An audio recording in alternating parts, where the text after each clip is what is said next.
Good evening, everyone. Welcome to AI for Designers.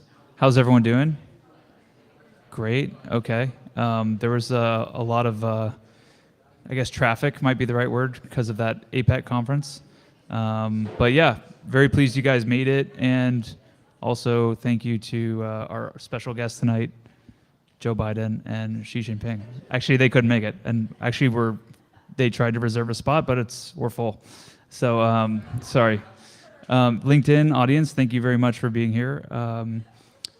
Yeah, we appreciate it. So this is AI for Designers. We're AI User Group. What is AI User Group? We're a community of professionals interested in learning about the latest AI-powered tools and workflows. What are they, and are they useful? And that's why we host these meetups. We have 3 meetups in general. This is AI for Designers.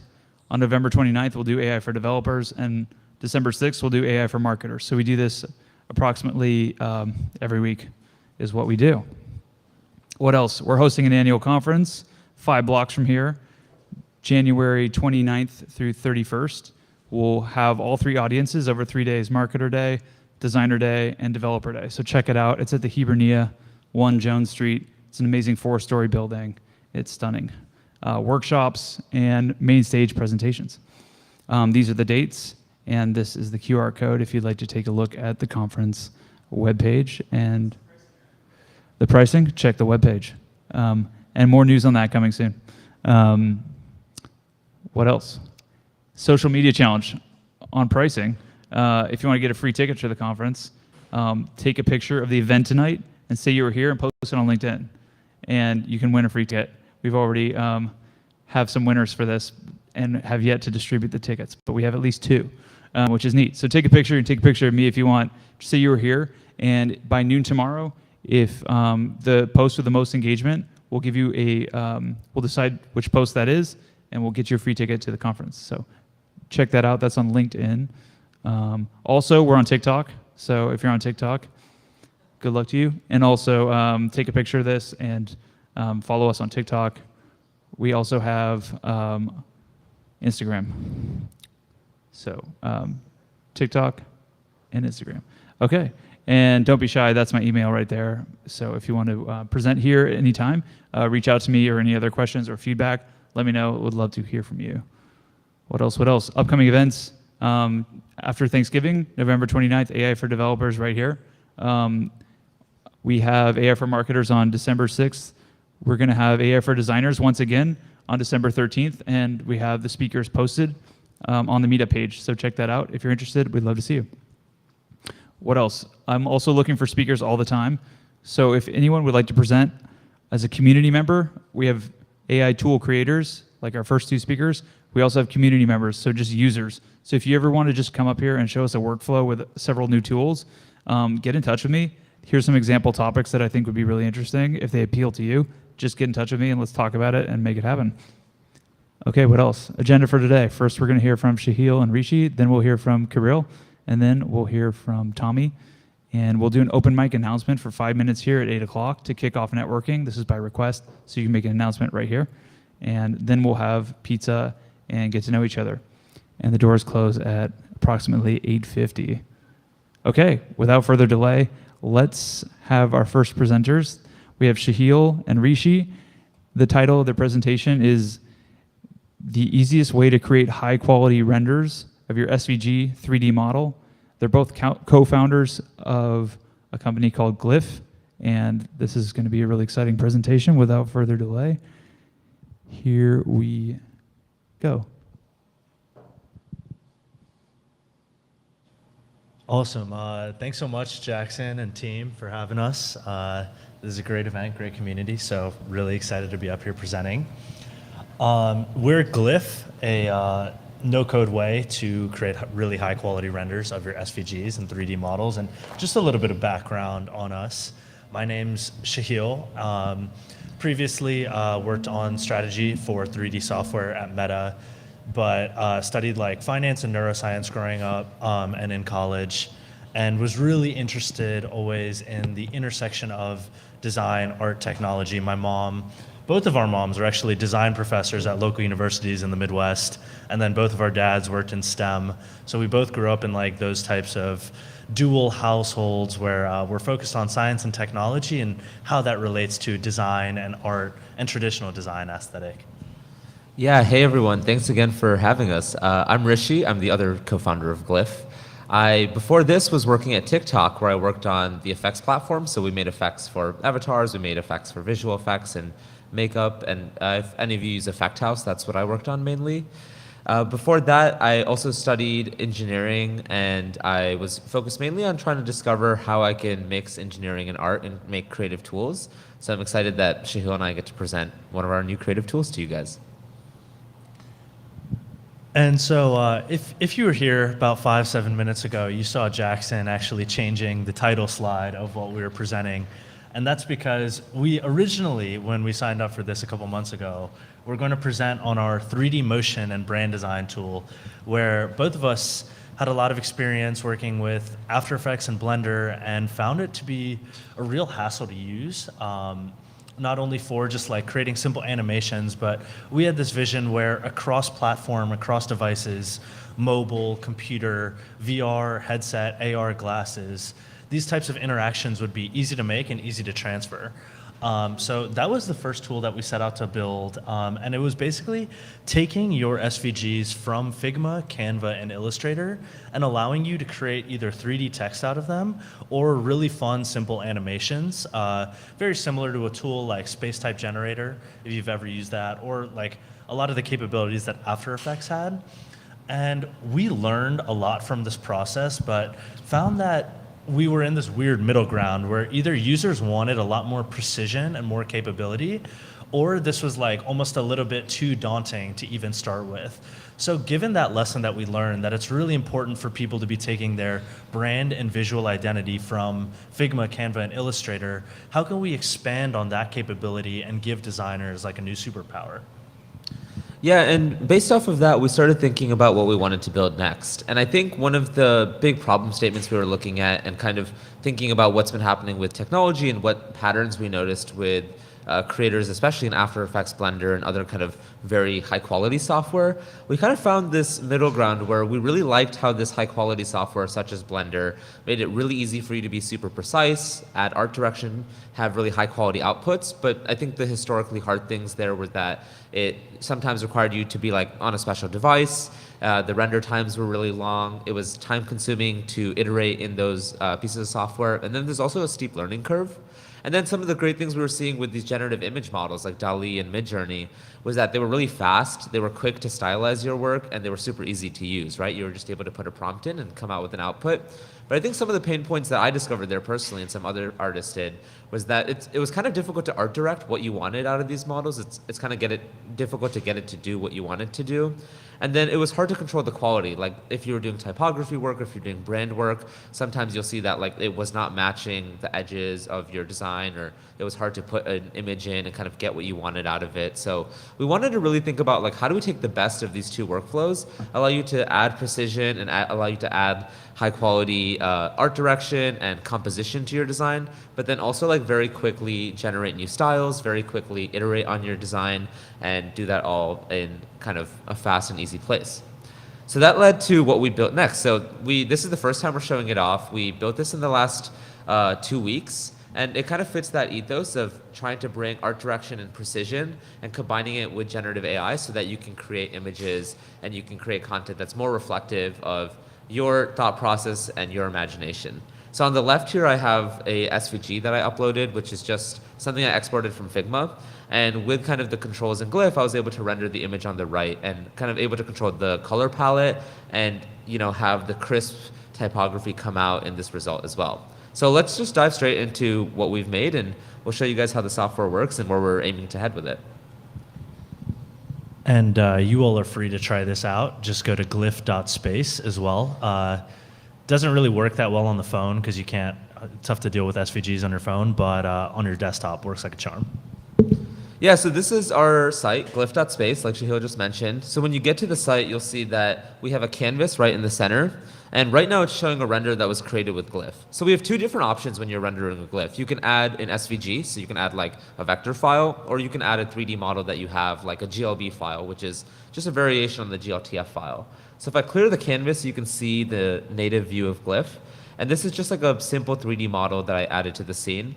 So I can angle and kind of choose the composition of my 3D model. And then when I scroll down, I can kind of control the settings to render it. So first I put my email in to make sure I am able to actually render it. And you saw the button pop up when I did that. I'll add some context about the model. This is kind of the default context, so I think that makes a lot of sense for it. Let's change the material to glass. And we can change the scenery to a city. And we can change the color palette from this blue to maybe this kind of lighter white green, and click render. So go up, it'll start rendering the image, and we can see what the result is. Let me make sure I zoom in correctly. There we go.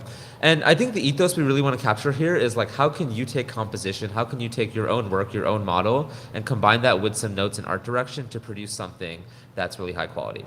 So yeah, so it rendered the dragon at the correct angle that we angled it at, with the correct color palette in a city, and made it with the material of glass, right?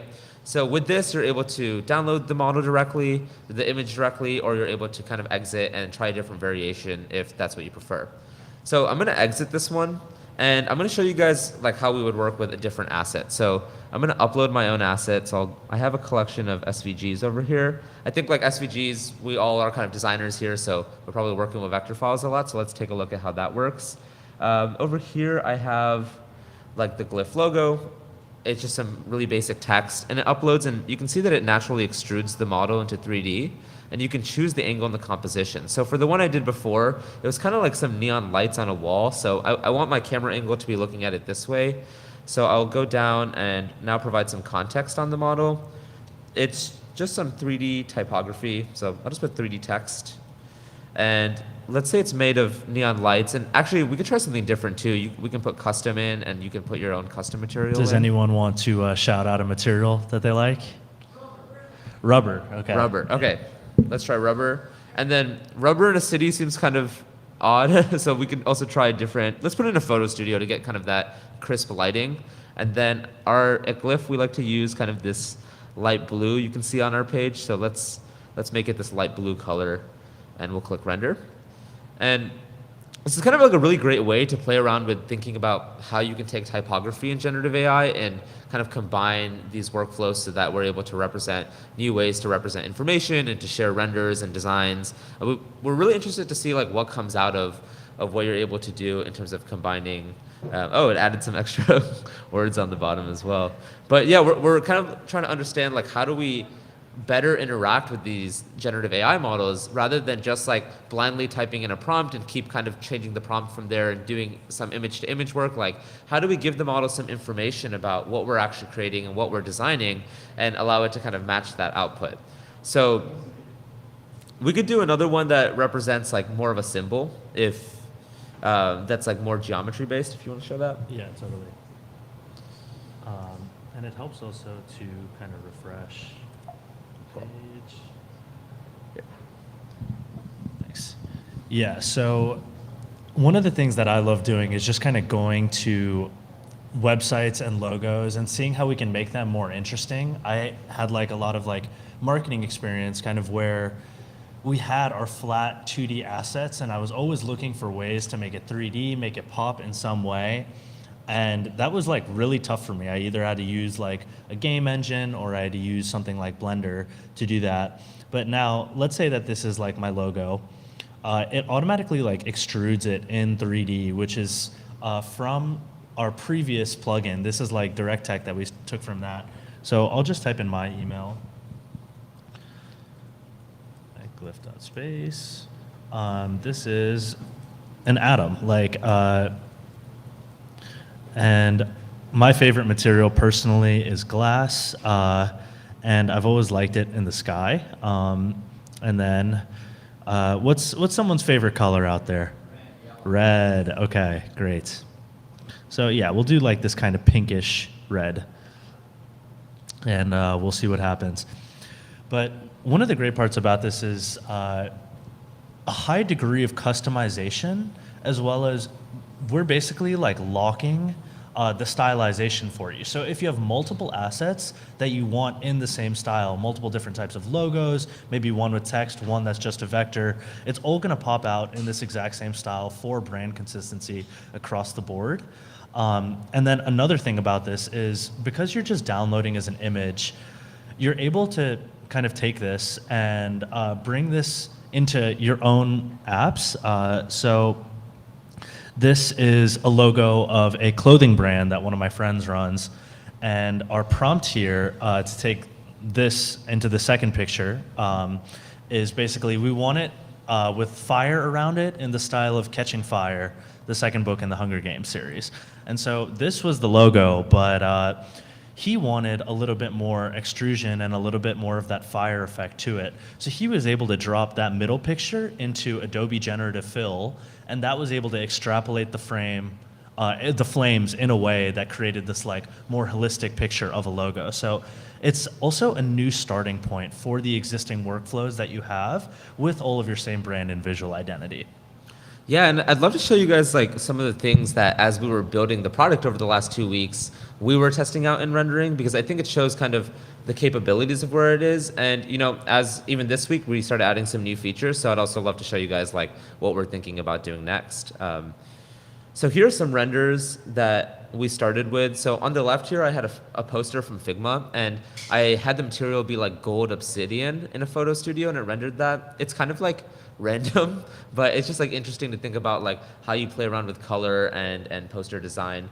On the right, this is the Stanford Bunny. It's like a classic 3D model, so you can also import 3D models if you guys are ever working with someone who is a 3D modeler, and they can kind of stylize that pretty easily.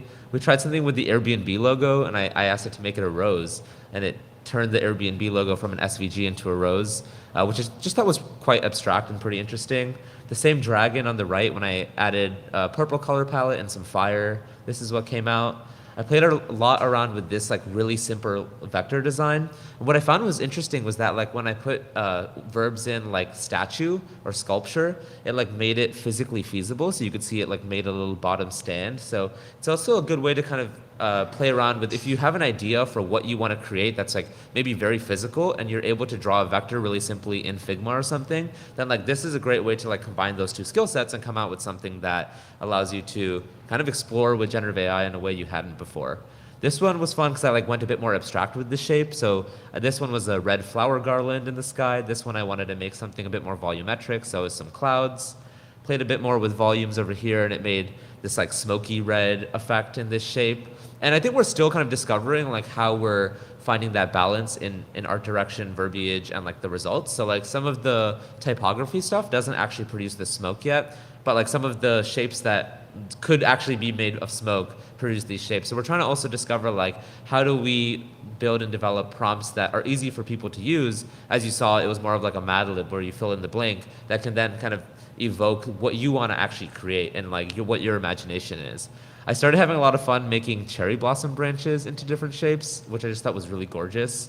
So here's the Airbnb logo again as a cherry blossom branch. This is it as like a red glass sculpture. It was made of rose, it was made of yarn. I did one where it's made of lace. Then I started playing around with like angle and just like very simple typography. So this is the letter G, made out of steel beams, made out of a cherry blossom again. And yeah, what we started working on this morning actually was that as you saw, when you would import something into Glyph, it would essentially kind of just be like in black and white and gray, right? And we were providing just one option for the color palette. But this morning, what we actually got working was that you can import something with its native colors. So this is just a Figma SVG that I pulled from Figma's website, import it into Glyph, it's extruded, it has all its original colors.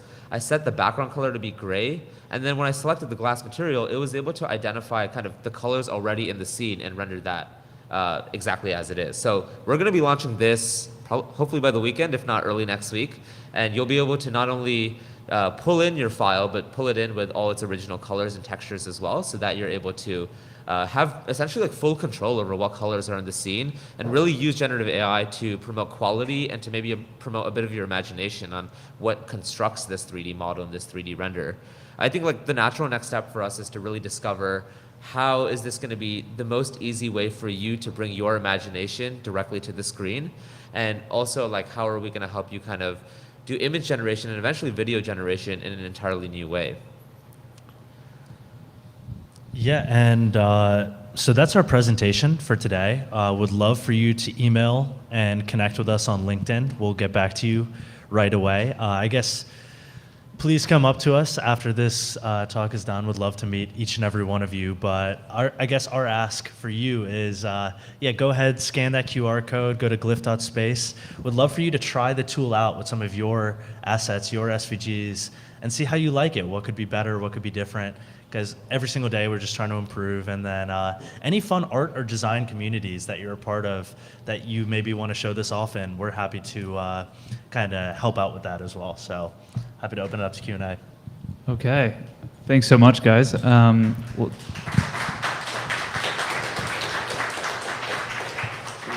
anyone from the audience like to ask a question?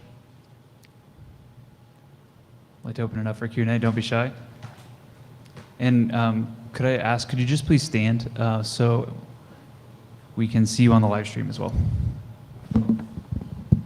Cool. Hey, yeah, this is super cool. I was just curious, the default options you have for the materials and stuff, do those work better on average than the custom ones? And if so, how did you choose the default options for the materials or the settings, that kind of thing? Yeah, so for the default options, how we really thought about it was we wanted this to be like a really easy way to do like maybe very common styles of renders. So I think like marble, glass, ceramic, plastic are all very common.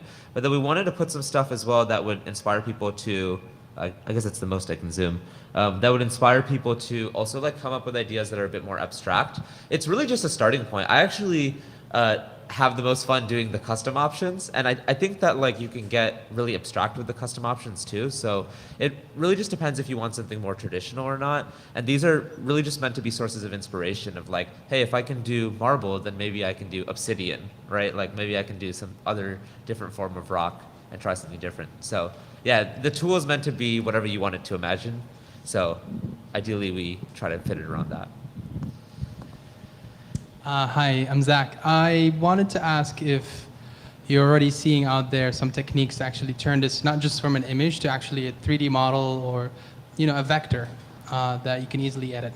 Yeah, that's a great question. I think this morning we were actually looking at the first like big problem we want to solve, and this is what we actually want your guys' help with, is discovering the best way for you to art direct these generative AI models, like art direct composition, color, style, material. But I think the natural step after that is to discover like what are new mediums that we're going after, not just images, but videos and 3D models, SVGs, like how do we think about how we're expanding that? So we have a lot of ideas how we can get into video and cinematography and kind of generative cinematography. And we're this morning also looking at how we can turn some of these final renders into textured 3D models themselves. So that's all coming down the line. I think we really want to try to nail the art direction as much as we can, and then expand as much as we can to those options too. And just to reiterate, this is actually our first time showing the public any of this technology, our first time launching this particular product. So a lot of that direction is going to be up to you all who come up to us and try the tool out with us, and we see what you like and what you'd want to see in the future, and building around that a lot too.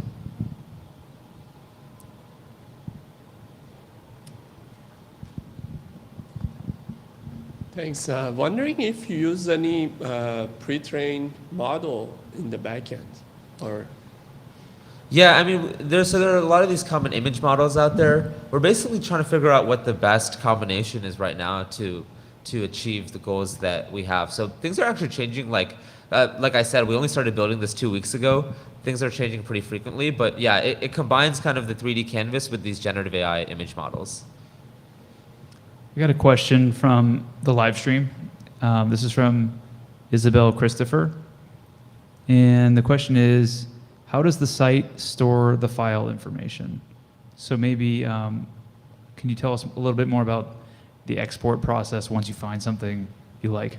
Yeah, so because the site's super new right now, all we have is this download button. So you download the result and it'll just download to your desktop. We don't collect, you don't sign up for an account right now when you use Glyph. I think we really want to nail down this process of art direction, and then we're going to add all these features that let you look at all your previous generations, kind of work through them and see what settings worked best for that, and you'll be able to access your own kind of volume of images and generations. That's essentially the next step for us, but at this moment you would just download it at the top right corner over here. Excellent. And any other questions for Shaheel and Rishi? I think there's one in the back. Oh, there is. Okay, wonderful.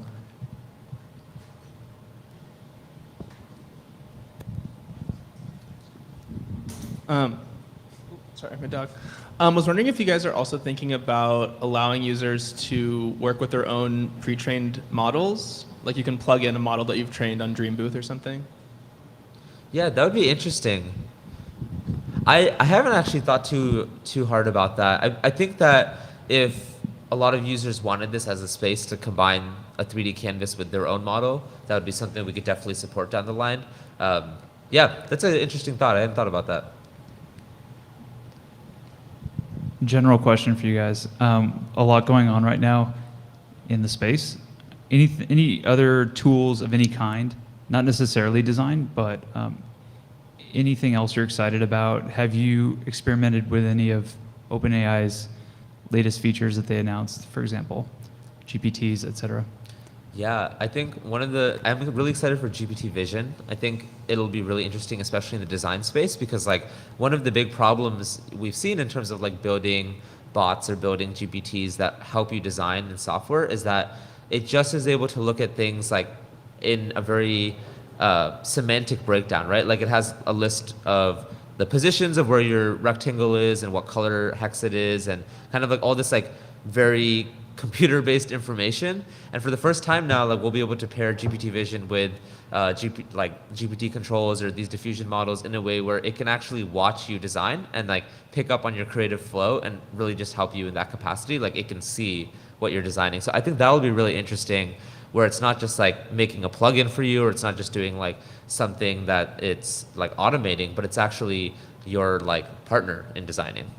Absolutely, and I mean, this space right now is kind of the Wild West. We spent 6 months building our previous motion product, which you can also visit at motion.glyph.space if you ever want to try it out. But we spent so much time building that product, and in a second realized where like we were on the right thread, but in the wrong like medium and the wrong form. And this was like a quick pivot that we were able to make, given that so much new technology has come out within the past 6 months, within the past year. I mean, one piece of tech I'm really excited about right now is like an LCM model, where you're able to like create in real time. So with that model, that would enable us to include like primitive shapes on our site with like a sphere, a cone, etc. And as you're designing with those primitives, you're actually seeing the stylization on top of that in real time, and it's creating these like stylized animations for you. So that could be really an interesting path to go down if there's interest in that as well. Another couple quick questions from the LinkedIn Live audience. Cesar Puentes. So SVG is the best format for this application, or can we use PDF, EPS, PNG as well? I would say SVG is the best format if you're trying to bring in vector data. And then if you're a 3D modeler, you can also use GLB. Yeah. And you guys have addressed this, but let's see, Javiera Javed is asking, is this free to use? Yeah, it's free. You can go to the site and use it today and use your image wherever you want to use it. Great. Well, thank you so much. Very impressive, very interesting. Let's give Rishi and Shaheel a round of applause. Thanks, everyone. Thanks for coming out. Thanks, everyone. Am I good to unplug? Oh, yeah, sorry. Yeah, you're all good. Okay, that was great. And next up, we're going to hear from Kirill Lazarev, and he's the founder of Lazarev.agency. The title of Kirill's talk is crafting AI excellence, case studies and best practices in AI UX. And we're just switching over from 2 speakers to 1, which takes us about 30 seconds.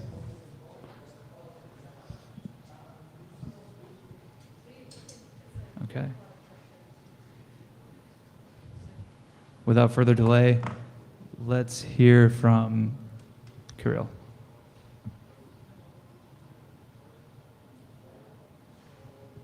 Here we go. All right. Hello, everyone. My name is Kirill. I'm CEO founder of Lazarev.agency. So what we do is that we do user experience for AI companies. The short intro would be that we helped our clients raise $500 million out into our design work. We also nominated as the agency of the year last year. And yeah, we won more than 100 different design awards. Been doing this for almost 10 years. And yeah, excited to share you some of the case studies and thoughts that we have about the user experience in AI and how the future of the interfaces would look like that you actually can build right now. So the biggest problem in the AI space right now is that 90% of all AI startups fail, with 30% of them due to the lack of the product market fit.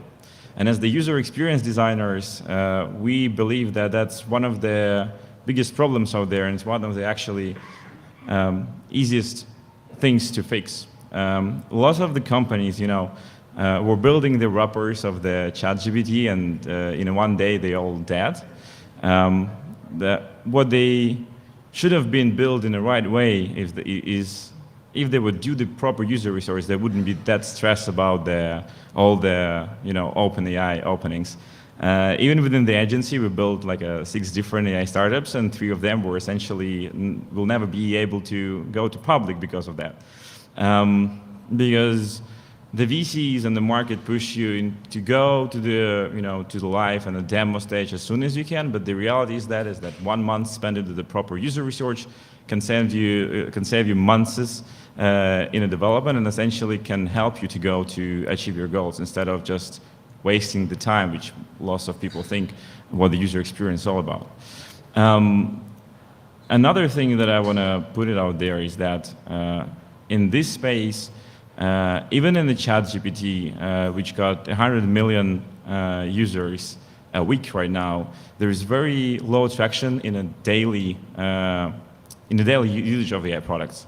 And I think that's the thing to consider, and that's why, and we mainly believe that that's happening because of the lack of the user experience and the personalization, and thinking of how to build the product for the users instead of how to build the product itself. We believe that in order to create a successful AI product, you need to differentiate, respond to the actual human needs and desires, and build interfaces that will stick with you and that will stick with users. That's the most important part. So yeah, AI is cool, the crypto was cool. Well, by the way, the crypto might be cool soon too, right? If you are following 30% growth in the last month. So let's wait, the next wave of crypto AI startups coming next year. But yeah, the whole thing is that we believe that you need to be different, and you need to understand the users and to build the products that built exactly for that audience. How? You need to find the niche, you need to unlock the actual user needs, and then you need to consider accessibility and usability, especially into the multimodal LLMs that's coming right now. You need to think about the voice, you need to think about the images, you need to put it on top of your decision process, and if you think about the actual use cases, how your audience is going to use it, not how you think you're going to build the product itself. So yeah, define the market, define the target audience, and research the problem needs and build the product around that. Do it as much as you can. So yeah, there is a little bit of process that's double diamond that everyone who is in design space seen here, but we do believe that research rules it all. And the more you know about the users, the better product stick and the better traction you have. And you don't actually need to be in AI space to do that. So yeah. the good design gives people what they want, and the great design solves people problems in innovative ways. I feel that's the case. So how to build the interfaces for AI products out there? The first thing is that everyone is trying to build a product using the chatbot, right? So we have this crazy OpenAI thing, and you're just like, oh wow, that's a new way how to interact with the interfaces. That's the future.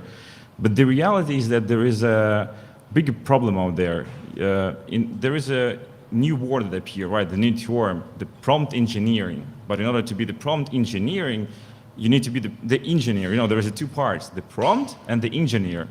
And very few of us are engineers out there. I feel that in this crowd, it's actually much more engineers that, you know, that's out there in the world. And therefore, you need to design the interfaces that will help the users to use them. And help to solve this barrier of entering what they're actually looking for. Because within the chat interface only, you put the user in position, so they would have to type and type and type and type and type till they're the end result, instead of just like helping them to go through a way. But how you can do it? Well, yeah, the first phase of the presentation, right? You do user research to understand what they actually need, and then you tailor the design for that. So we think that the future is the hybrid. Yeah, there is a prompt base and graphic interfaces. So this is one of the products that we designed that is in development right now. The use case here is that we believe that the interface should be the mix of the text and the widgets that should be built through the design system and should automatically pop up when the users request for the data that they need. So for example, here the user is looking to set up the call and set up the notification, and then the LLM can understand that intent, right? And then based on the intent, it can create the widget for you, and then you can do some interactions in the widget instead of typing, okay, can you reschedule this? Okay, can you do X, Y, that? And instead of doing 10 or 5 or 10 text prompts, you can do this 2 clicks. So we believe that the static interfaces are dead, where the designers were creating everything for the users, but the modular interfaces are the future, where you actually use the text and the widgets out there. Here is another one. It's called Pika. This product was backed by Mozilla and supposed to go to the search, to replace the search at all. And what we were doing there is that you see this blue, like a pop-up in the center. So this is how we help the user to navigate and how to chat with our research. And this is how we put the user's attention in the core of the app, following all other different interfaces and elements of the interfaces out there. Here is some of the other examples of that, but I will dive deep into this in a second. So once the user is starting to use your chat-based product, you can recognize the patterns that they have. And the reality is that the users are usually using your LLMs in a very particular use cases for themselves. So for example, I always use improve as the prompt because I'm not a native speaker, and I'm just like, okay, here is my text, can you just improve it, right? And essentially, 50% of the time that I use ChatGPT, I use just one prompt. And I always typing this improved text. And this gave us an idea that why don't we realize the patterns of what other users are doing and put it as the widgets and put the use cases, the way the users use the product as the widget so they can one-click it.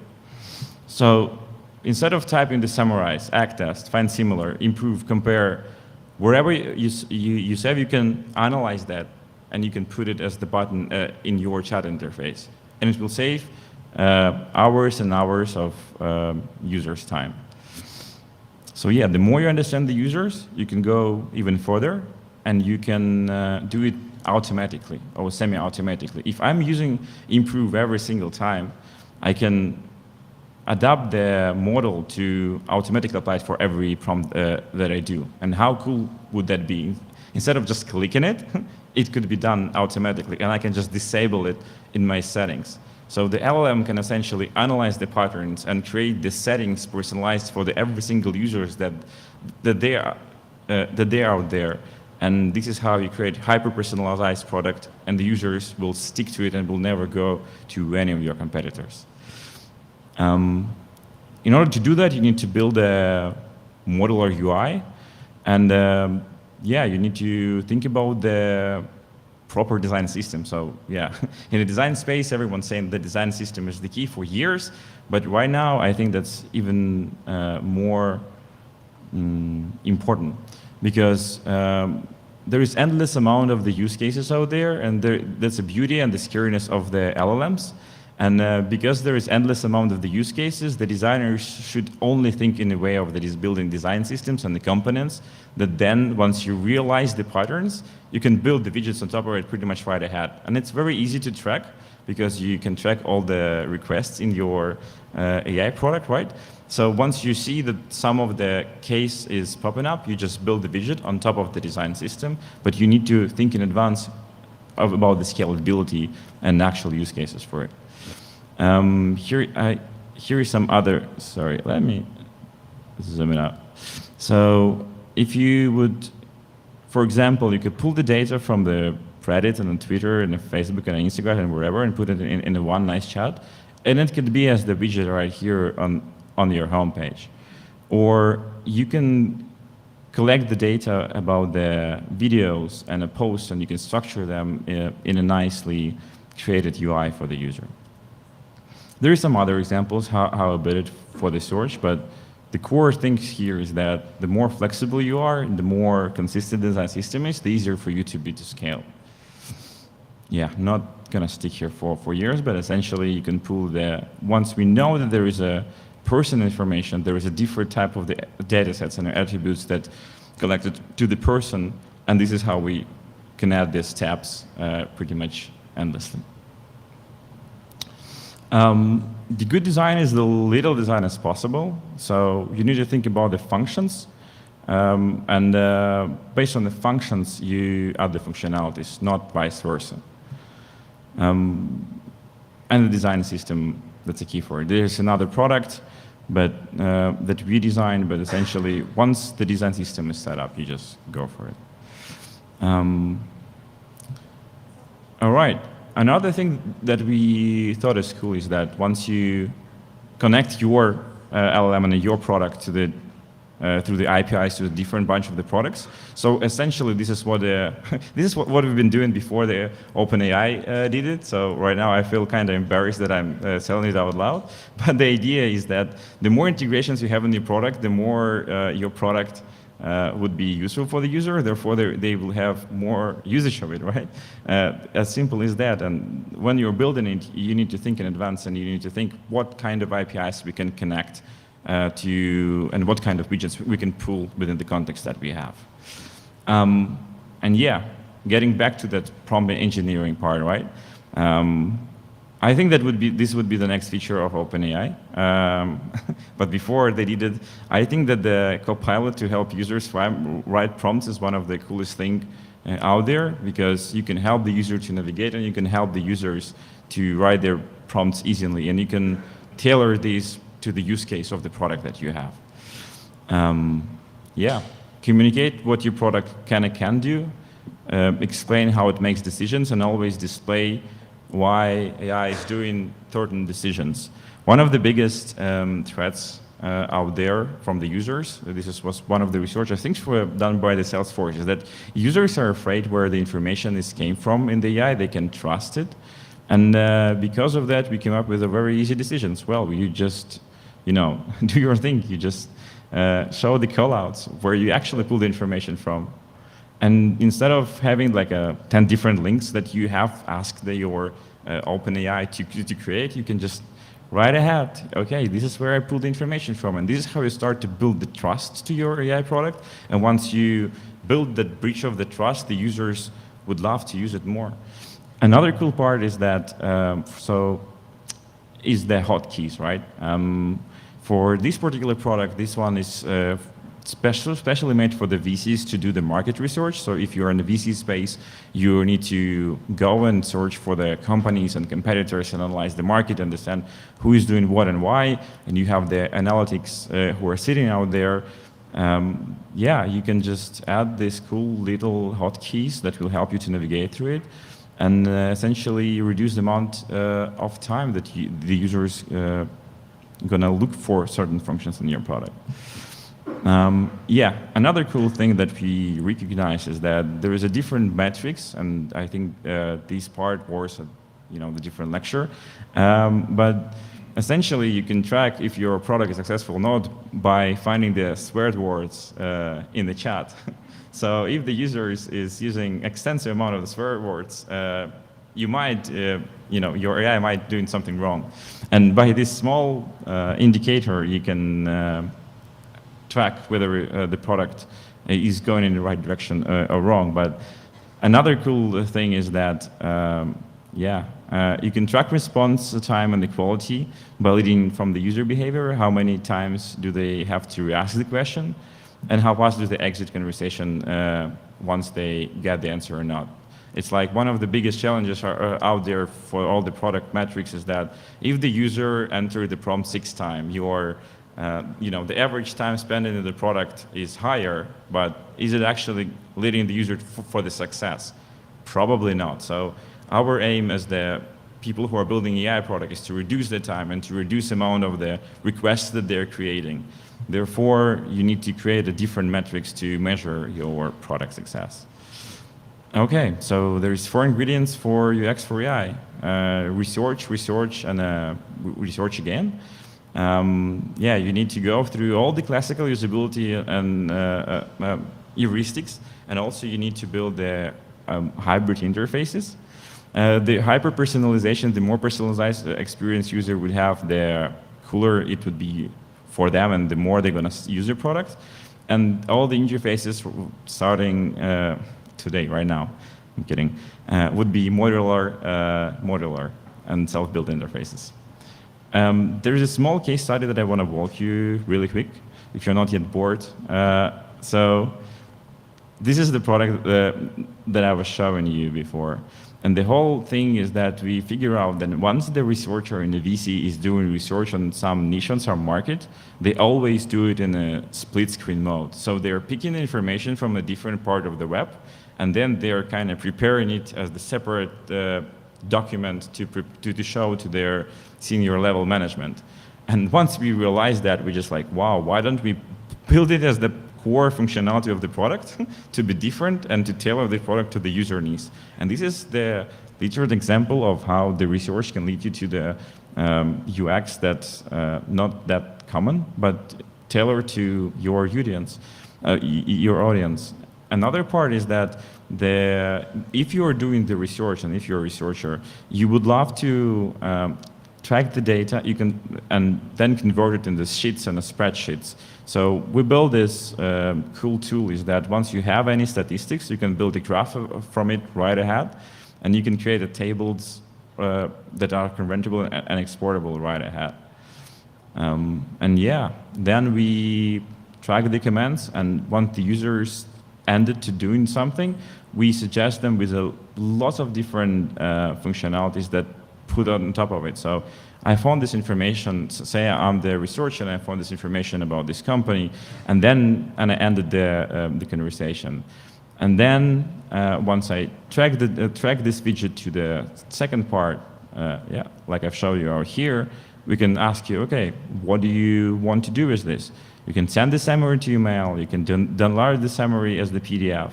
You can create the report from it, and you can track and send updates to email. So one of the functionalities that we put as the part of this interface is that, say you're the VC and you found this company, you liked it, but I'm not sure if they're going to survive to the pre-seed and series stage.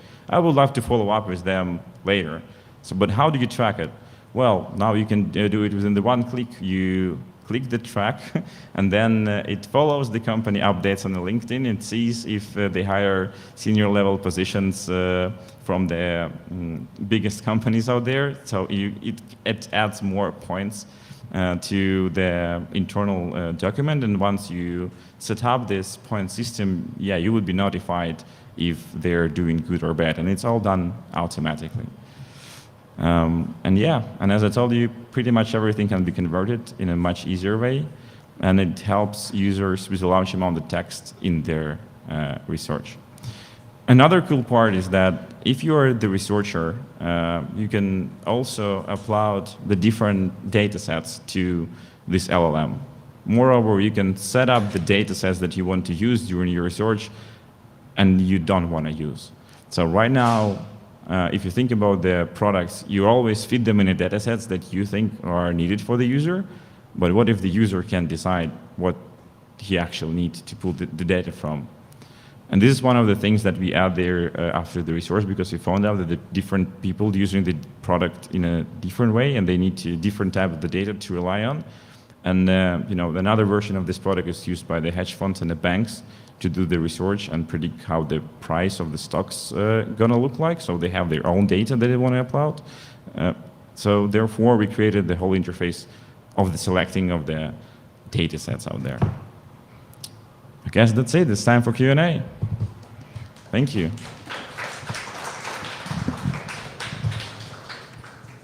Any questions for Kirill? Got a question in the back. And if you guys could help me out just a bit with passing the mic, I'd appreciate it. Yeah, thanks for the presentation. I really like the product. Is this for small business, enterprise, pricing? Is it free?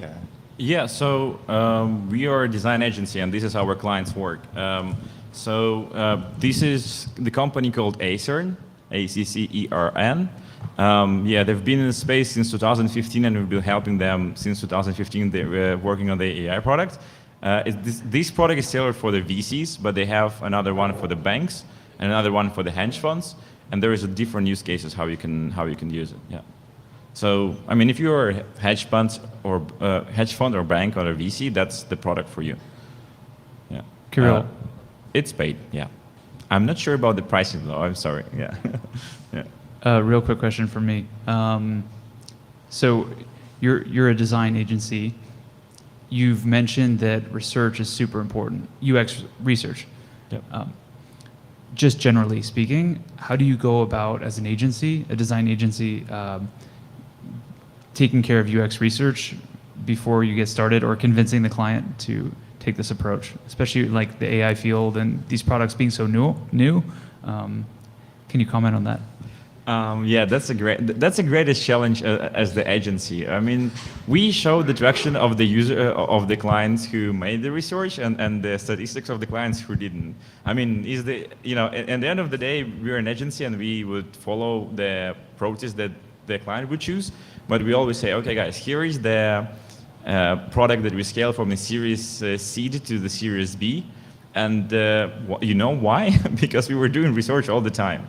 Here is another use cases how we did it. But essentially, we tell you that you can save hours and hours and hundreds of thousands, if not millions of dollars, once you are building the product. And research can save you that. So the research is just an ROI on your cash and on your money. Yeah, they get lost me. Okay. Here we go. I'm back. Let's go for the next question from the audience. I know prompt engineering is one of the big spaces where we all want to get better at. I know you have some solutions there like Copilot and areas to help people get better at that, but curious if that's an area that you want to explore more, helping people get more intelligent, suggesting things for prompt engineering. Like, I know, for example, if I just say like write a poem to ChatGPT versus say like pretend you're an 18th century poet and like write a poem, the answers are vastly different in quality. We're just wondering if suggestions around that space are things you've thought about. Yeah, so that's a very good question, and I think my answer would be just like this presentation.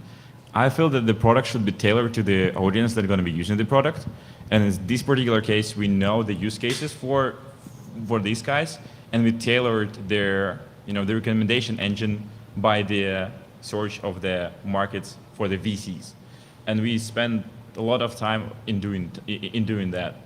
And I think that the more personalized your product is, the better it will work. So I'm not sure if I would, and maybe that's one of the reasons why OpenAI is not doing auto suggestion, because you can go as broad as you can or as short as you can, and that's kind of one of the purposes of the ChatGPT.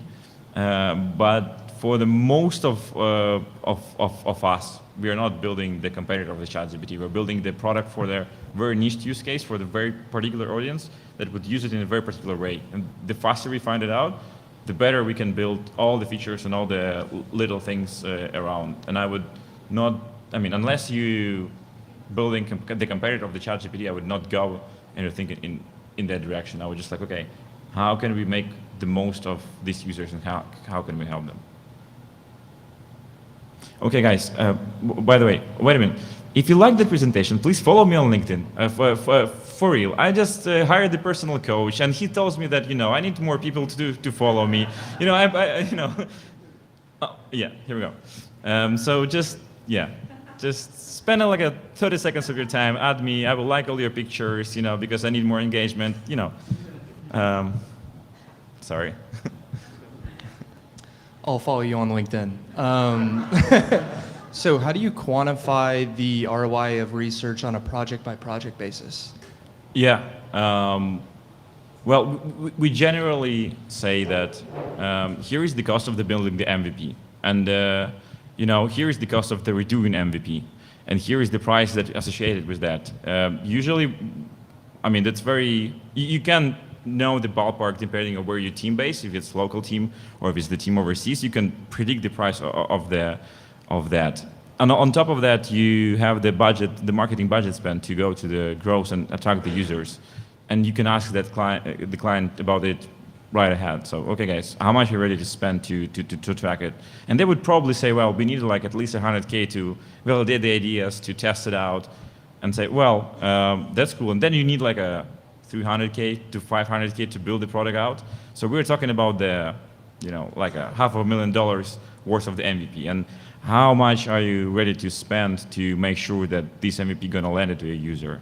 And that's the moment of the negotiations. That's it. Because if you would redo it, how big of a runaway you have? Would you be able to do it 2 times? Probably yes, right? No one, nowadays no one raising less than $1 million in Bay Area, at least. But you will not be able to redo it 3 or 4 times. So that's how we talk to our clients. We say, well, this is what are you gonna invest? Let's think about it together. Is there a final question for Kirill from the audience? Only though if you follow me on LinkedIn. Yes, this is a requirement. Well, we have like 30 seconds. Any initial impressions of, have you had an opportunity to check out any of OpenAI's new features that were announced last week? Oh yeah, I love the that you can build the model, the ChatGPT model in a day. So in an agency, we do talk to clients, right? And we created our sales agent in a day. Before we had a different, outsourcing team who were building this for us, and we built it in a day. And we just essentially decided not to continue this project with them. So I think that's one of the coolest things out there. And yeah, the vision is something very interesting. I've talked to one of the researchers with the team of OpenAI, and he said a lot of great things that how they actually work on this and how they change the way how the computer vision works within the GPT vision. They essentially recreated it from a different perspective. I think there is a lot of opportunity out there too. Yeah. Awesome. All well, right. Let's give Kirill a round of applause once again. Hey. Thank you, guys. Thanks very much.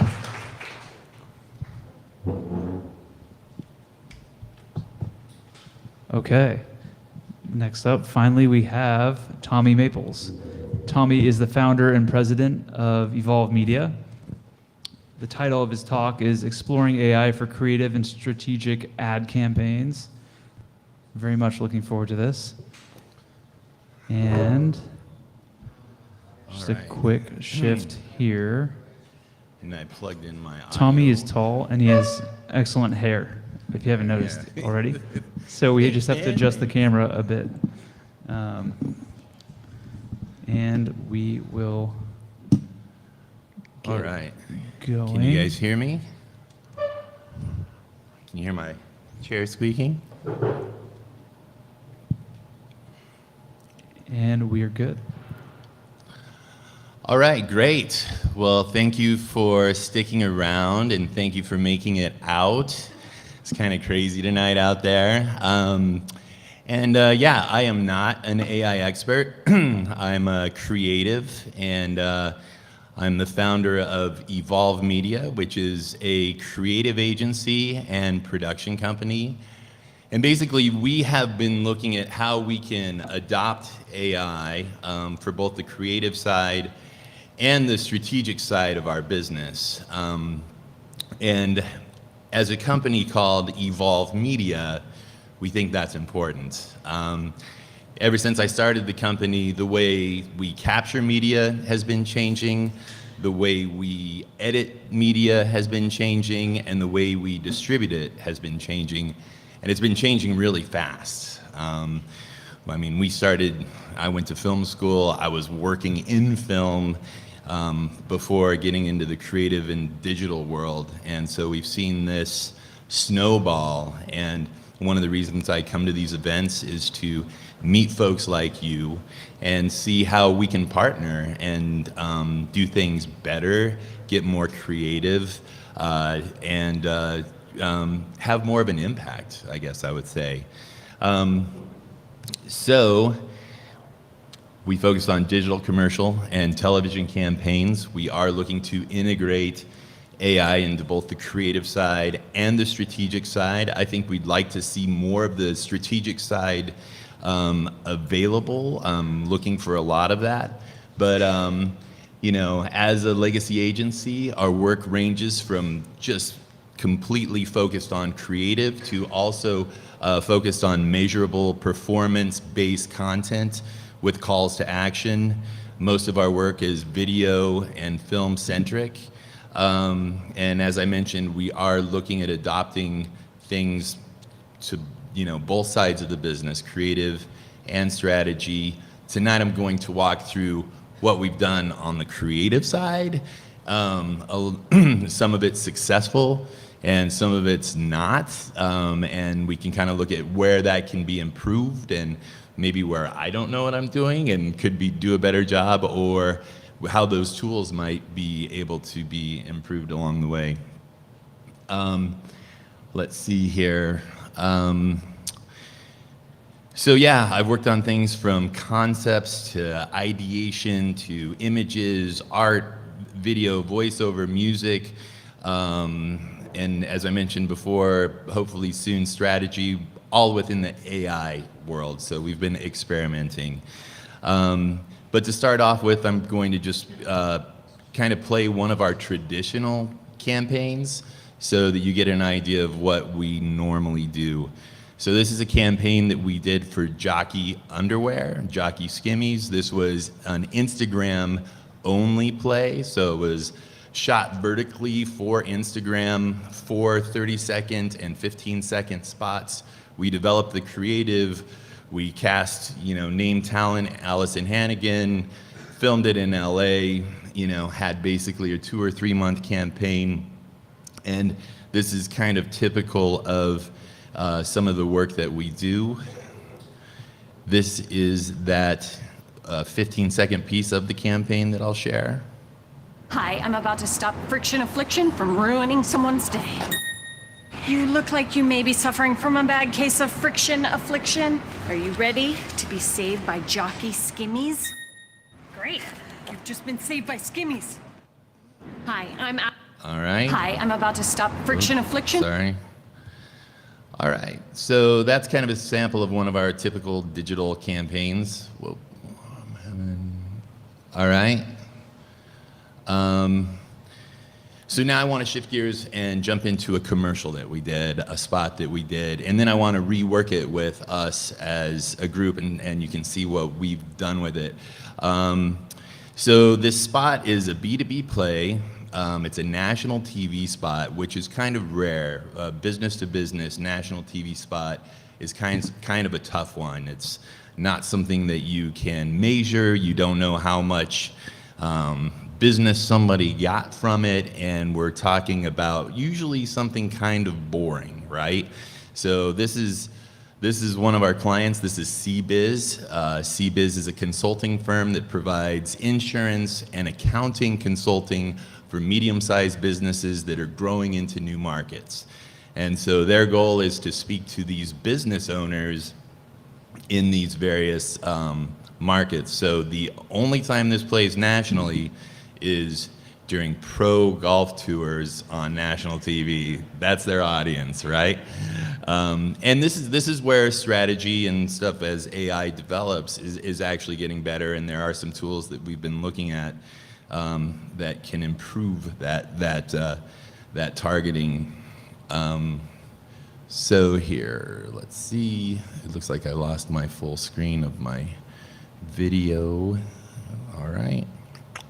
So this is the 30-second spot that is currently airing nationally in specific locations nationally. So, you've been my advisors for what, 10 years? Now we're expanding into 12 states. You know that I love working with you guys, but this is a steep hill, and I need to know if you can handle the climb. Absolutely. Your team is bigger than just us. You'll need specialists in state and local taxes who really understand manufacturing.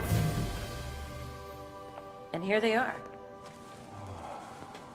CBiz, your trusted local advisors, backed by specialists nationwide. Did I say 12 states? Make it 20. So. Okay. So, in all honesty, the inspiration for that spot was Men in Black, when they're in the elevator and they see all the aliens. Yeah, so we tried to get as creative as we could for that spot. And they've come back to us and they've said, okay, this has run for the past few years. We're ready for a new one. And we haven't started that creative process yet, but I thought, why not try it now? And so the following sample is very rudimentary. It's only for demo purposes only, so it's very high level. But what I did is jumped into ChatGPT, and I don't know why I'm not getting the full screen now, but okay. Don't know what I did. But, all right. You guys want me, I can just read this to you. So what I asked it is, I said, instead of giving it a lot of prompts, we have ChatGPT 4 now. It can scrub the web, look for things. So I said, let's make this simple. Like, we're starting from ground zero. We want to improve on the CBiz commercial and make something better. Can you help pitch some ideas and give us some concept art? ChatGPT got back to us with 5 ideas right away. It said, hey, would you like to do a storytelling approach? A commercial that could feature a series of short testimonials. Sounds pretty boring, no thank you. Day in the life sequence. This concept could follow a day in life of a business owner. Okay, that sounds interesting, but I think we've seen it before. Futuristic vision, think holographic displays, AI-assisted decision-making.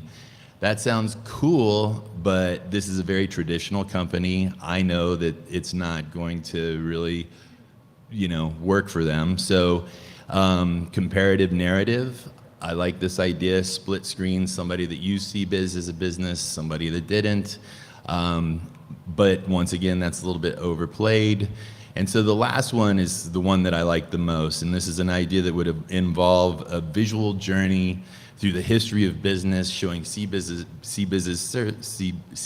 services, that's complicated to say, and how they evolved to meet the ever-changing needs of business. So in my mind, I'm thinking, okay, that's kind of cool. Like, it could be like a Harry Potter sort of thing. You're in a train, you're passing these businesses that are kind of old-fashioned, and then you're seeing that CBiz is somehow, sorry, I got distracted by the noise. It's people outside. So I thought somebody's phone was on. So yeah, I can imagine like you're flying in this train, you see like businesses as they change, and then you get to the modern business that's the perfect, business for CBiz, and you open the train door and you get out, or something like that. So that's kind of what it inspired. Now the concept art, I don't think we were on the same page. So this is what it came up with. I couldn't tell you half of the stuff that's in this, but this is a start. And the way we work, the process of elimination is sometimes the best way to get creative. When you get shown things that you don't want, when you're told things that you're not interested in, it can really help drive you towards that thing that you really are interested in. Many times I'll walk into set or, on stage, and someone would be like, I think we should shoot it like this or do it like that. And I immediately know that's exactly not what I want. And then we can kind of move it from there, right? ChatGPT gives us a little, on the left, you can see bustling marketplace. In the middle, it depicts present day office space, which it doesn't. And on the right, you see a futuristic view of the holographic displays of modern day business. So what we like to do from this point is move on to a tool called Storyboard Hero. And Storyboard Hero is fun because you can either take an entire script, upload it to Storyboard Hero, and it'll break down the storyboards, it'll give you your scenes, and stuff like that. Or you can just take a concept, provide it to Storyboard Hero, and it'll work out some sort of scripting and some sort of scenes. So here's a sample of the first page of Storyboard Hero. All I did was type in or copy and paste in my preferred number 5 concept. Told it it's a widescreen, spot, 30 seconds long, and then I provided it a sample of the original CBiz commercial, so it had some sort of frame of reference. I asked it to develop the concept based on that one concept, and it came up with 5 different scenes based on that concept. And this is something that we would normally rework a bunch, but we didn't rework any of this. This is just like, throw it in and let's see what ChatGPT is giving us, or what AI is giving us in general from the start, and then what kind of generative AI we're getting from these concepts. So like I said, this always needs to be reworked, and it's something we would workshop a lot internally to come up with what we wanted. So we have, a description for each scene, an action for each scene, and even a voiceover for each scene out of these 5 scenes that encapsulates a 30-second spot based on that ChatGPT concept that we came up with. And then we can ask it to give us a storyboard. And so it came up with these storyboards. It kind of started off with, like ChatGPT did, with the old-timey, old-fashioned business on the street. Then it moves into, we see a montage of different businesses facing challenges such as financial struggles and lack of resources, but for some reason it gave us an image of coins with weird markings all over them. And then it moves into a diverse group of business owners and employees are shown with determined expressions on their faces, so that looks pretty good. We don't see fingers. There's not like too many fingers on anybody's hands or anything like that. We have a futuristic, we see what the future of business could be, and then we see somebody's frustrated with their current state of business. So very disjointed, but we didn't give it a lot to work with, right? All we started with was one sentence saying, let's make a better spot than the spot that has been before and give us some ideas. So the amount of tools we have available to develop something that is more impactful and redigest it and rework it. This would take me, and normally, we have a group, a team that is ideating on this kind of stuff and requiring budgets from our clients ahead of time. And this is a way that we can actually even close business before we have to get a team together, and then we can pull the team together and really workshop this stuff. So in a nutshell, that's kind of about as far as our creative process and artistic process has gone with our clients at this point. And now I'm going to drop into something that's a little more fun. Not that wasn't, but so I've worked a bit with Runway, and have many people worked with Runway here in the audience? All right. So Runway is a way to generate video based on your prompts. So it's very much like Midjourney, but it's like Midjourney on steroids. So you can actually, and right now I think the subscription I have, you can generate video, 4 seconds of video at a time, and I think you can up that. It's just like Midjourney and ChatGPT. It's always evolving and changing very quickly. But I had this idea, and I wanted to create a guy in a black suit with a head that was a TV, and his face was in it. And then as he would walk around, different things could come on inside of that TV. He's like a walking human billboard, basically. And this was kind of my first foray into Runway to see like how does this work, and can it kind of imagine this thing that I've created. But instead it had humans with weird, crazy digital boxes for heads, and we couldn't quite get to that TV image that I was looking for. So I had a bunch of different 4-second videos of people running around with boxes for heads. So I created my own video, and I used Resemble AI to redo my voice and do an AI voice for each one of the characters. And then I took it into Final Cut, and I cut a little video here, and I just thought I would share what that, let's see here. Well,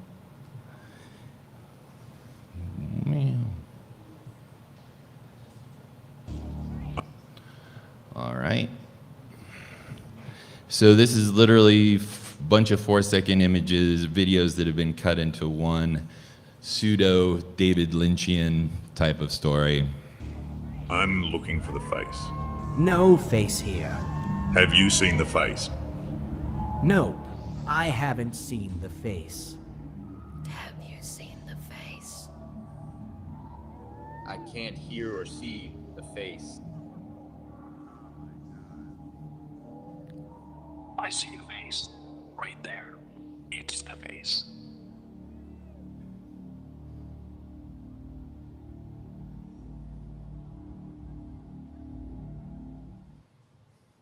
Okay.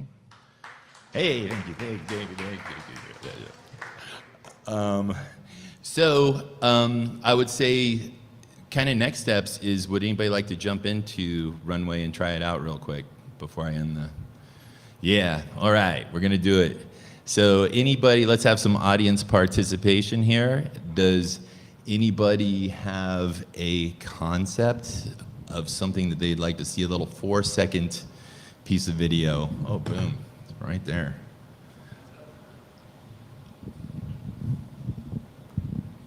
Hi. Hello. My concept is Frosty the Snowman as a fry cook in ancient Egypt making dinner. All right, Frosty the Snowman as a fry cook making what kind of dinner in Egypt? Just any kind?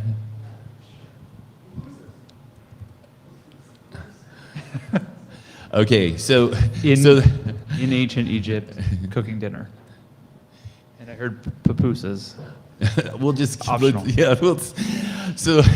So the thing about this is we have to put in a lot of good prompts. I should have prepped you guys, but let's test this thing and see what she says. All right. So we can do a free preview, very much like Midjourney, for those of you that are familiar with Midjourney. So all it does is it gives us little images that we can decide if we want to either modify those or create video from there. Boom, look at that. How you doing? Can you guys see that all right?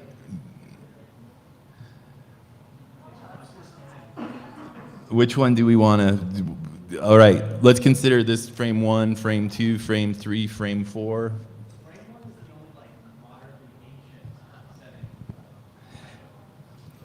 Okay, let's not get too particular.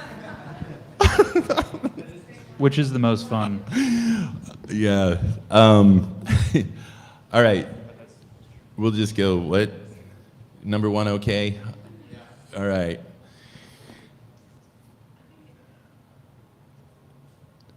So, just so you guys know, this will take another half hour, so I hope you have time. Do we want to do any Q&A while we're waiting on this, or just? Happy to. Should we do some Q&A while we're working on this generation? Are there any questions for Tommy from the audience? Let's start in the front and we'll work our way back. And just please stand if you can so we could see on the live stream. Sure. Hi. Thanks for sharing your David Lynch video. Like, what made you want to build that after being inspired by Runway? Yeah, you know, it was that I kept trying to create something with a face in it, like this digital image with a face inside of it, and Runway couldn't seem to find the face. And so I was like, all right, where's the face? So I figured all these characters that it had made that didn't have a face, finally finding it just kind of made like a fun little storyline, and I didn't just waste my time. Or maybe I did, but yeah. What are you going to do next with it? You know, no plans. This is it. This is the screening, the premiere. Okay. Thank you. Thanks. All right. We've got Frosty if anybody wants to watch him cook.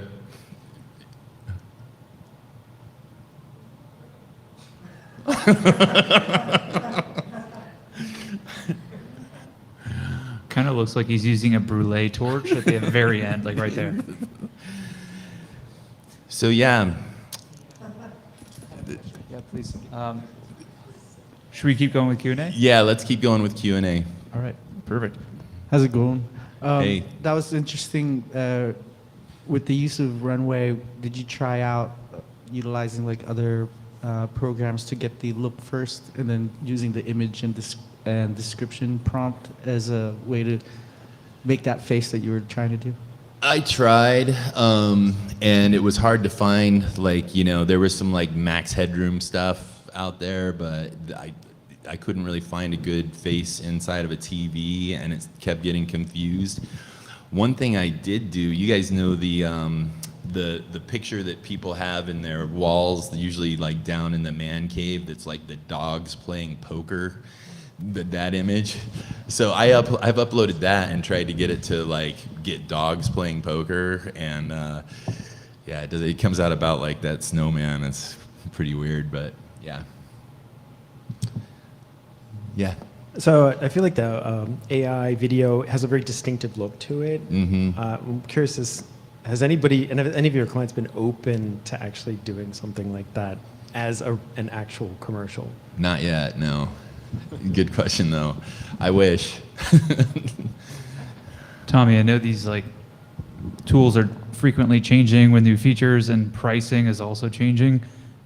If you don't mind sharing, and if you'd rather not, perfectly fine. How much did it cost roughly to make the screen head video? Would you say? Yeah, I mean, just hard costs. I think the Runway was. I think it's like a $50 a month subscription, and then it includes like 100 seconds for that, $50, and then you pay for seconds over it. So hard cost less than $50, but if you added like my time editing stuff like that, then millions. Hi, I have a question. You tried to use it in some Facebook campaigns, for example, to make an ad, a video ad.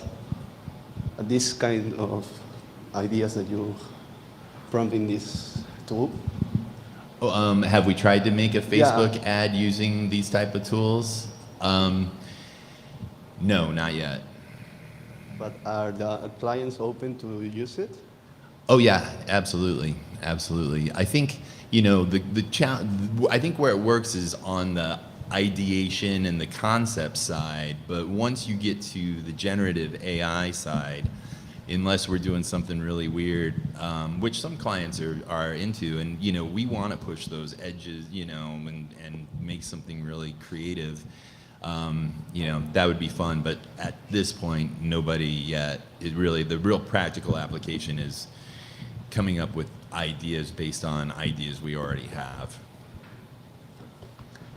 I guess, quick follow-on related to that line of inquiry. What do you see as kind of out on the horizon, the most likely use case for you all that would be kind of on the production side of things? Because yeah, a lot of this is in the ideation stage and really great and fun. Yeah, but what has come the closest for you where you almost pulled the trigger or you did actually incorporate it into a production workflow? Yeah, so when you say on the production side, I guess, for us, like on the practical production side, there are like editing tools. There are things like this tool called Video Highlight. I've been coming to a few of these meetings. I've seen folks that have tools that can take content and then edit it down and make it faster, better, put it together with other things. So those are tools that are completely practical from a production and post-production side. Did I get your question right? Is that, yeah? All Tommy, right. I got some questions from the LinkedIn live stream. Okay. Isabel Christopher, what pitfalls do you anticipate for the near future regarding AI and video interactions? Let's see if I understand that right. So pitfall with AI and video. I'm not sure I understand the question. I'm not sure I do either. Yeah. Anybody out there? How about this? So Runway is a super powerful tool. What are the main obstructions to bringing something into production right now? If you could define like 2 distinct pitfalls. Yeah, I mean, I guess we kind of saw it, right? Like it's not ready for, commercial use on a level that I mean, it is to a point with a lot of refining, but by that time, you probably could have hired a 3D artist and produced that yourself. So we kind of have to make that transition. Another question from Javiera Haved. Can we use some reference pick for creating video for our image generation? Or I think with Runway, rather. Is there any referencing available with Runway? Absolutely. So I just pulled it up on our the page for everybody.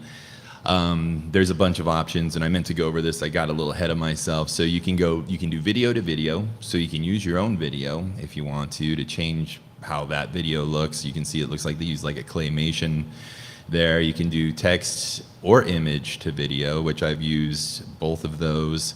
You can remove backgrounds, which we're not really doing that.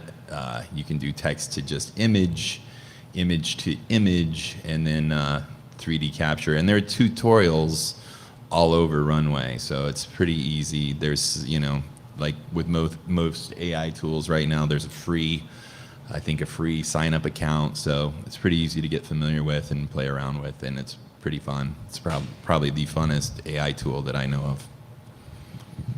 Perfect. Or the most fun. We have time for one last question. Thanks very much. You mentioned after you put together some sort of AI storyboard or content package for a client, then you'll put together a team.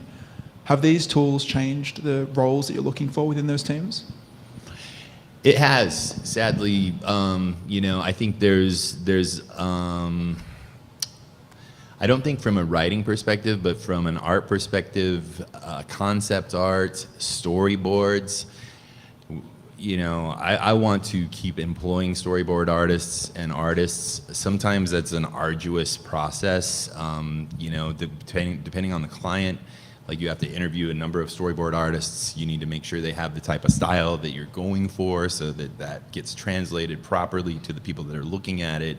If you get somebody that does cartoonish style stuff, and we're doing more of a serious thing. So these tools can definitely help dial that in a lot more quickly when it comes to still images and the actual boards. But yeah, I think that's about the only place I can think of it right now. Everything else, I would see us just improving on with the same team. Tommy, thanks so much. Let's give Tommy a round of applause. Thanks, you guys. Amazing. Awesome.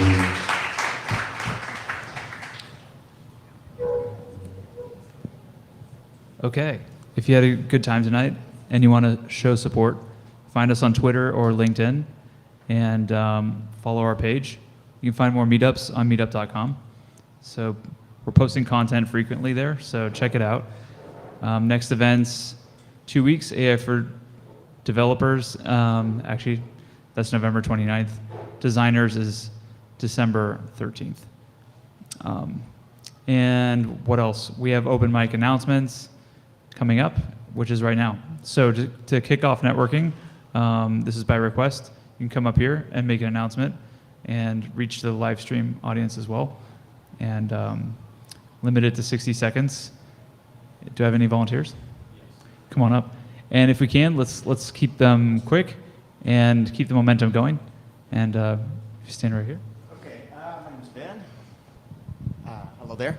My name's Ben. I'm with M2 Teach, bringing education, AI to education in the classroom.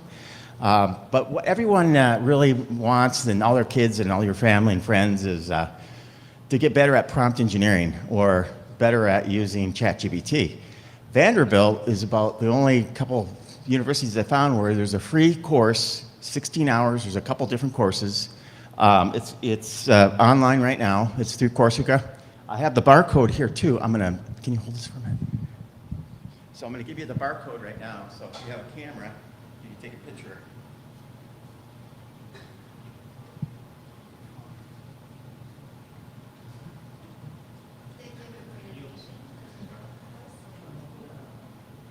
If you don't get it right away, I'll be around for a little bit and you can get it. Okay?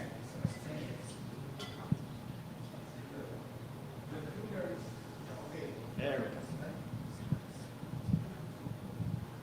So I got one other slide to show you. Due to the recent events going on now, what else I did is I took Martin Luther King and Gandhi, and you can do the persona in their voice. It takes all their readings and their books, how he would fix the Israeli Gaza issue. And I did 500 words on that, and I did a barcode on that. So if you want that, I have that barcode too. Thank you very much. You guys have a good day. Keep up the great work. Thanks for the announcement. Amazing. So yeah, this is by request. So like, if you guys want to come up, introduce yourself, this is a good way to kick off networking, which will begin momentarily. We have time for like one or two more. Perfectly fine, but we need to keep momentum going here. So we're gonna do this every single time. So if you didn't get a chance to think through an announcement, just be ready for next time. And sometimes there's like 10 people here. So Mo? Hello, everyone. You saw a glyf a little bit earlier turn SVGs into really cool rendering in your style. I have a product that actually generates SVGs. Right now I'm focused on line icons because they're a little simplified, a little easier to generate. Try to provide basically as much control as possible for the designers. So yeah, just come see it for a quick demo. Here is a unicorn driving a car.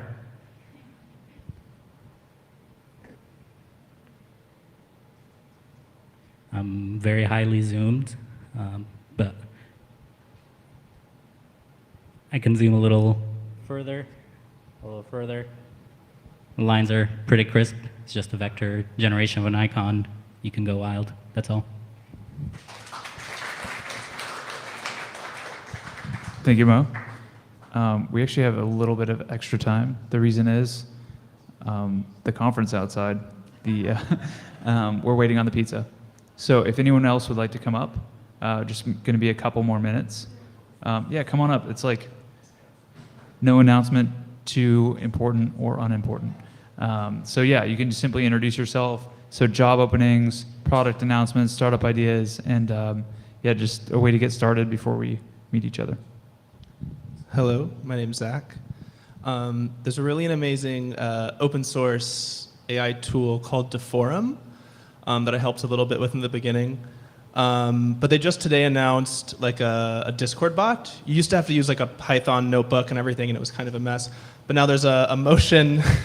They have a Discord bot to make like animations. So it's not as much like photorealistic video like with Runway. It's more sort of abstract, hand-drawn kind of style. Well, you can prompt any style really.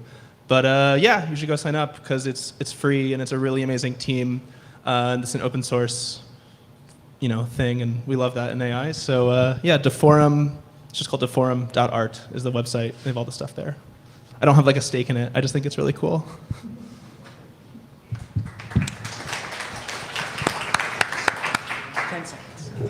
10 seconds? Okay, I'm timing it. Come on. Oh, no, but no one's going to hear you unless you speak into the mic. Okay? Let's make it a proper 10 seconds. 10 seconds it is. Again, guys, sorry about interrupting again. This is the link for the Gandhi, Martin Luther King conversation, 500 words.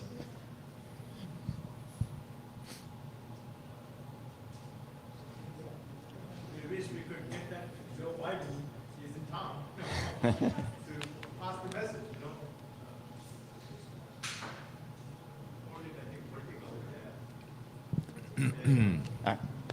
So yeah, feel free to show the QR code some more, but yeah, come on up.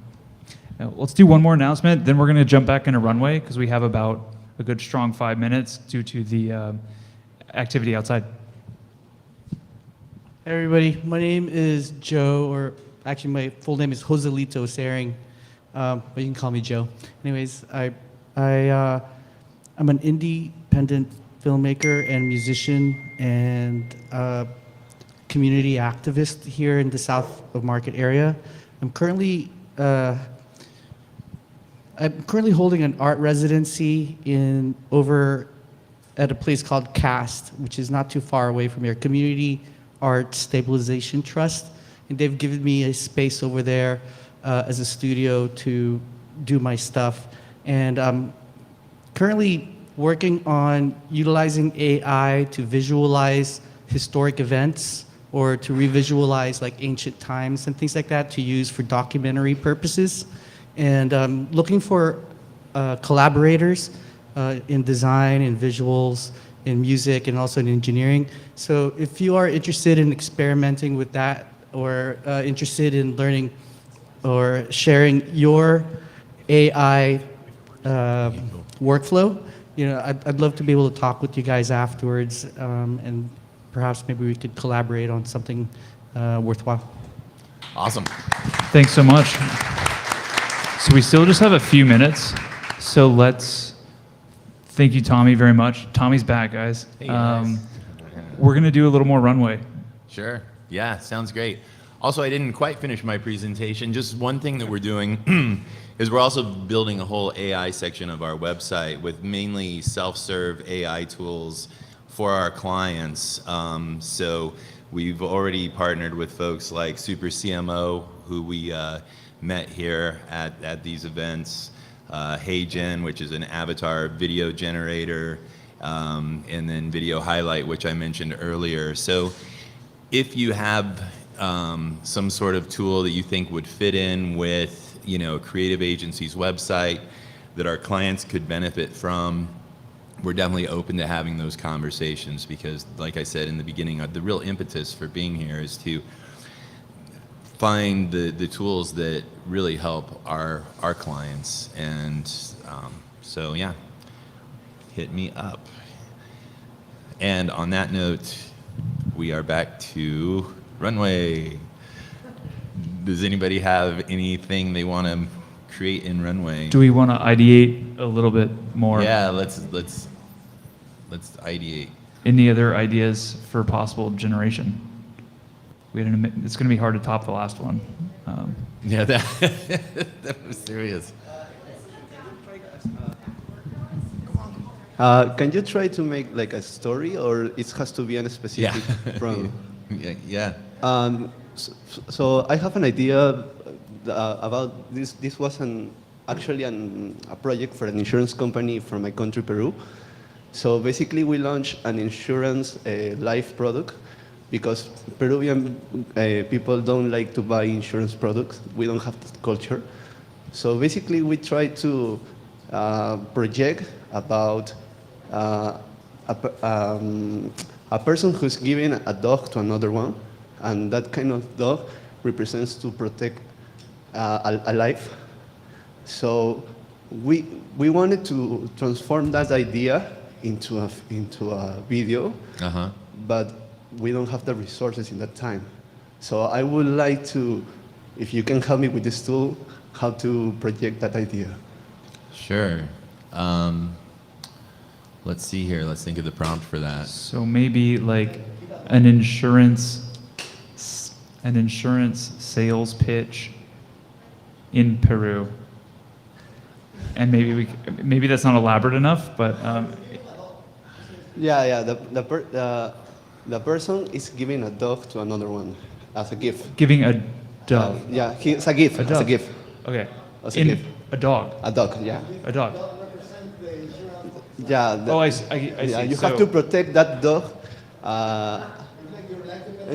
So for a prompt, if we need to give Tommy a specific prompt, we could talk about like giving a dog as a gift, and as a setting we could say Peru in general. Yeah.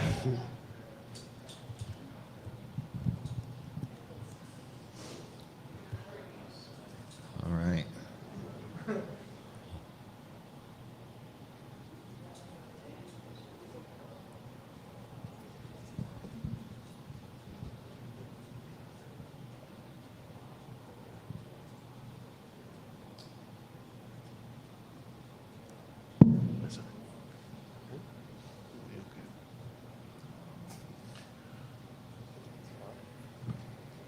Tommy, do you think this prompt will work?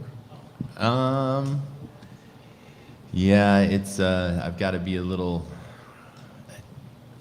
more specific on that one. Does it look like Peru? Or should we add in some more adjectives or? Yeah, I think he can use like Machu Picchu. Can you change the setting is in Machu Picchu? I think that's more. Actually, let's see if I can find some imagery that we can give it a.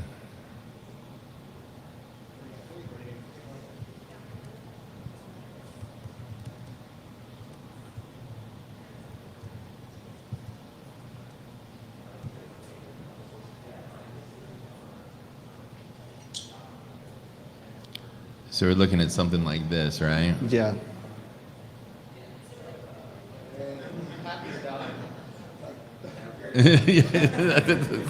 We're gonna have fun with it. Come on.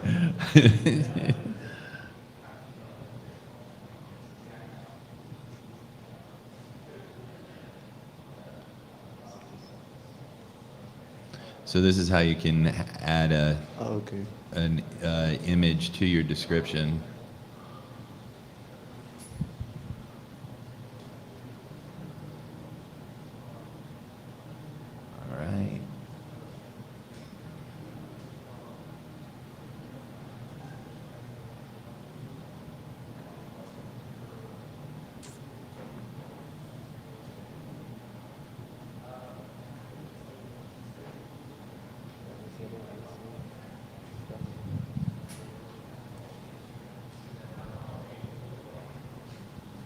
Tommy, did you want to complete the setting portion of the prompt? The setting is in Oops. Machu Picchu. How do I spell Machu Picchu? Sorry, guys. M-A-N-C-H-U. Pichu is P-I-C-H-U. Double C. Oh, double C? Double C. Wait. No, there's N-A. Everybody all at once. SMACHU PICHU. Just like it sounds. CCHU. Oh, see.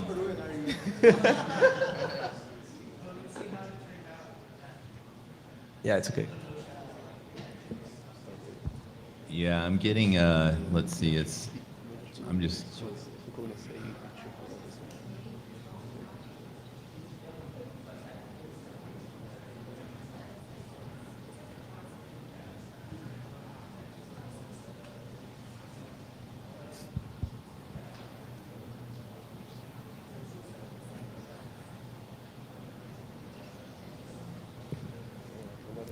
I'm really not that bad at spelling, I promise. Oh.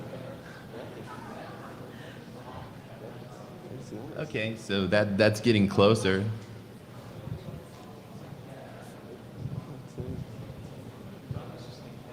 Yeah. All right.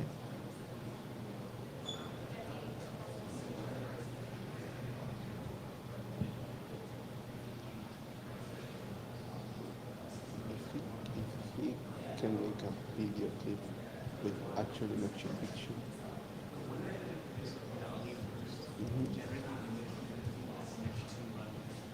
And then he can generate a video with that? Oh. Yeah, okay.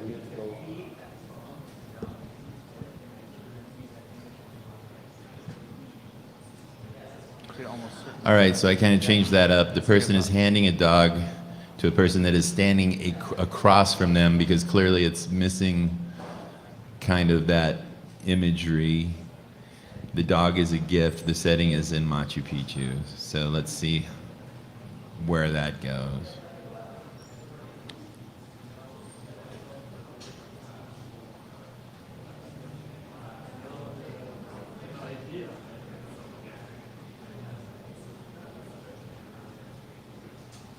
Okay, so it looks like that didn't help it much.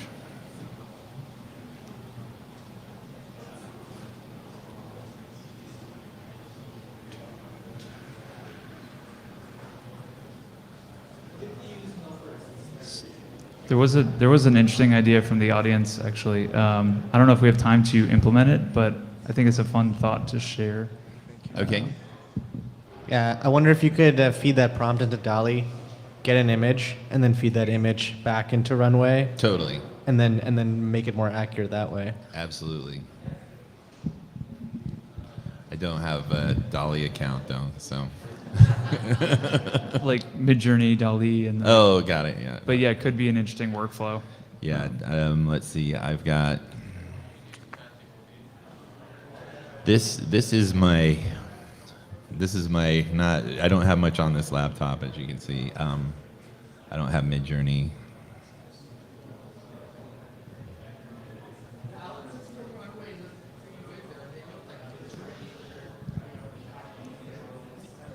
Yeah. Yep. We've got some nice images. I mean, the dogs look good. I would say let's give this one a try.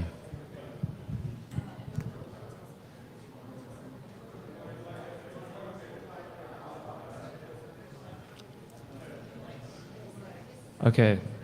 This is our upscale attempt. The pizza's here. All right, guys. But we could check this out too. We're generating on Runway though. Pizza is here. I'm gonna watch this. LinkedIn, thanks for sticking around. Tommy's doing one last generation for us.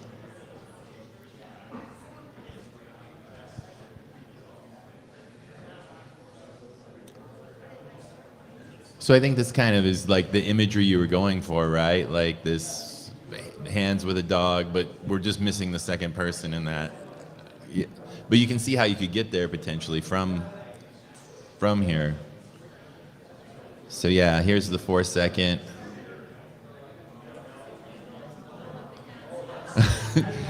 How interesting.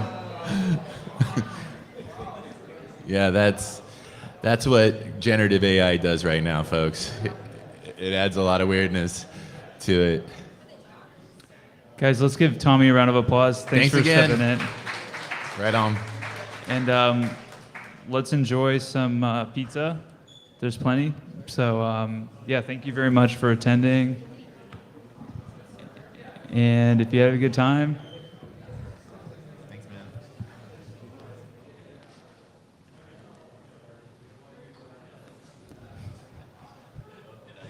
man. No, you're great. You're great. We added some slides in the last minute. You're Jackson, right? Yeah. Arturo. I was talking with the guys from glyf, and they told me that you are